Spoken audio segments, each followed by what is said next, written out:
and then you can duplicate it. Okay, so I'm not going to really walk you through it. I'm just going to do this on my own.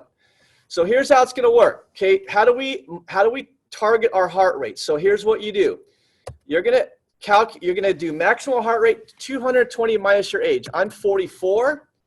So then I do the calculation. 220 minus 44 is 176. So then I'm going to take 176, I'm going to bring it down here. 176, multiply that by 85% times 0.85 is 150. So that's my max training heart rate. Now I'm going to take my resting heart rate for 15 seconds, multiply by 4. So I'm going to take my resting heart rate, and I think I'm going to take it again real quick. I'll only do it for 15 seconds, okay? So this is where you take your heart rate again for 15 seconds.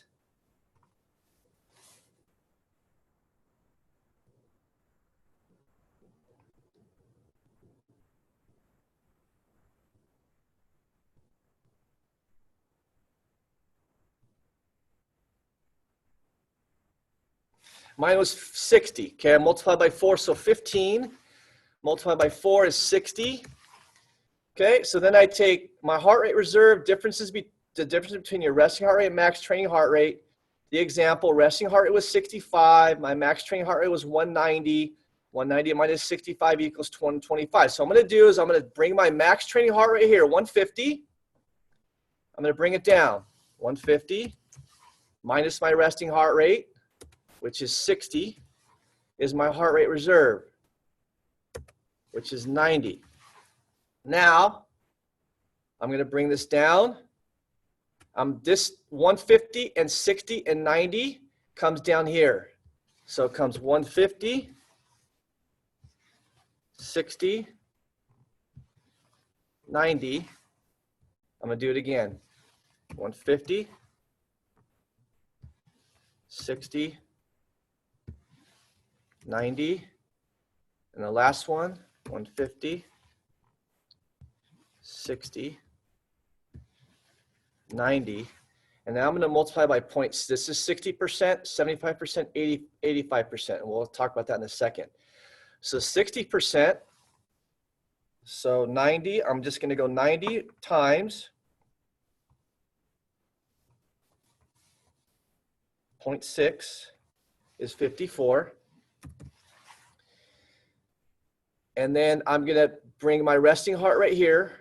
So this is the formula here. My resting heart rate is 60. And then I'll do that calculation in a second. And then I'm going to do the same thing, 75. I bring 54 here. Oh, wait, sorry, that's not right. 90 times 0.75. So I go 90 times 0.75 is 67.5. We'll round up to 68 plus 60. And then I go 90 times 0.85 is 76.5. We'll round up 77 plus 60. And then I'm going to do the math. 54 plus 60 is 114. 68 plus 60, 128. And 77 plus 60 is 137. So my range, 60%, I bring it down here, is 114 beats per minute. 85 is 137 beats per minute. Okay, so this is my heart rate range during exercise that I should follow. So 114 to 137. So the lower range is a safer number to begin your walking, running, or cycling sessions at. As long as you're at or near 60% value, you're decreasing the risk of overexertion. And if you're attempting to improve your ability to utilize fat for energy, this is a safe percentage to strive for during your exercise session. So what was my 60%? Mine is 114. My 85% is 137. Should you perform runs or sprints on your first day at 85%? The answer would be no. Which percentage should you perform runs at? The answer would be 60%. At this percentage, 60%, from the question above, my heart rate would be 114. Then I would put my name in, Dr. Kevin Mercado. I've established my target heart rate for my workouts. Okay, so that would be how to establish your target heart rate range to allow you to have a safe, effective exercise session when you start a workout plan.